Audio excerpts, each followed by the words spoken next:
കഴിഞ്ഞ 14 വർഷമായി കണയങ്കവയൽ വാർഡ് കോൺഗ്രസ് കമ്മിറ്റിയുടെ നേതൃത്വത്തിൽ നടത്തിവരുന്ന അഡ്വക്കേറ്റ് സിരേഖ് തോമസ് എംഎൽഎക്ക് സ്വീകരണവും SLC+2 പരീക്ഷകളിൽ ഉന്നത വിജയം നേടിയ വിദ്യാർത്ഥികൾക്ക് ഉമ്മൻചാണ്ടി മെമ്മോറിയൽ മെറിറ്റ് അവാർഡ് ദാന വിതരണവും നടന്നു. കണയങ്കവയൽ വാർഡ് കോൺഗ്രസ് കമ്മിറ്റിയുടെ നേതൃത്വത്തിൽ കഴിഞ്ഞ 14 വർഷമായി നടത്തിവരുന്ന പരിപാടിയുടെ ഭാഗമായാണ് ഈ വർഷവും അവാർഡ് ദാനവും MLAക്ക് സ്വീകരണവും ഒരുക്കിയത്.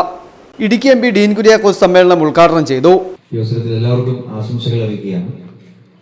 ഇവിടെ രണ്ട് പ്രധാനപ്പെട്ട ചടങ്ങാണ് നടക്കുന്നത്. ഒന്ന്, കഴിഞ്ഞ നിയമസഭാ തെരഞ്ഞെടുപ്പിൽ ഈ നിയോജക മണ്ഡലം ഇന്നുവരെ കണ്ടതിൽ വെച്ച് ഏറ്റവും വലിയ ഭൂരിപക്ഷത്തോടെ വിജയിച്ച നമ്മുടെ എല്ലാവരുടെയും പ്രിയങ്കരനായ MLA.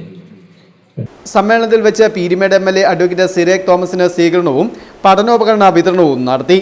ഇൻഫാം നടത്തിയ പച്ചക്കറി കൃഷി മത്സരത്തിൽ പെരുവന്താനം കാർഷിക താലൂക്കിൽ ഒന്നാം സമ്മാനമായ 1 പവൻ സ്വർണം കരസ്ഥമാക്കിയ സിമി ജോസിനെയും മരിയൻ കോളേജിൽ ഡിഗ്രി പഠനം പൂർത്തിയാക്കി ഗ്രാജുവേഷൻ നേടിയ ആർബിൻ ബിനോയിയെയും ചടങ്ങിൽ ആദരിച്ചു.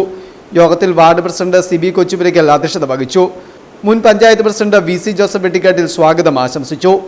Peruvanthanam panchayat president KR Vijayan, vice president Marykutty Binoy, മണ്ഡലം പ്രസിഡന്റ് ഷിനോജ് ജേക്കബ്, ഗ്രാമപഞ്ചായത്ത് അംഗങ്ങളായ മിനി വിനോദ്, ലിസി ജോസഫ്, സംഗീത ജോസഫ്, ബ്ലോക്ക് കോൺഗ്രസ് കമ്മിറ്റി ഭാരവാഹികളായ Kuttichan Vattathukunnel, KN Ramadas, Sarath Ottaplackal, Saji Edathedam, Mahila Congress block president Domina Saji, youth Congress നിയോജക മണ്ഡലം പ്രസിഡന്റ് എബിൻ കുഴിവേലി, കുഞ്ഞ് കല്ലുപറമ്പിൽ, ഈപ്പൻ പേഴുത്തുമുട്ടിൽ തുടങ്ങിയവർ പ്രസംഗിച്ചു. Festoon news, Mundakayam.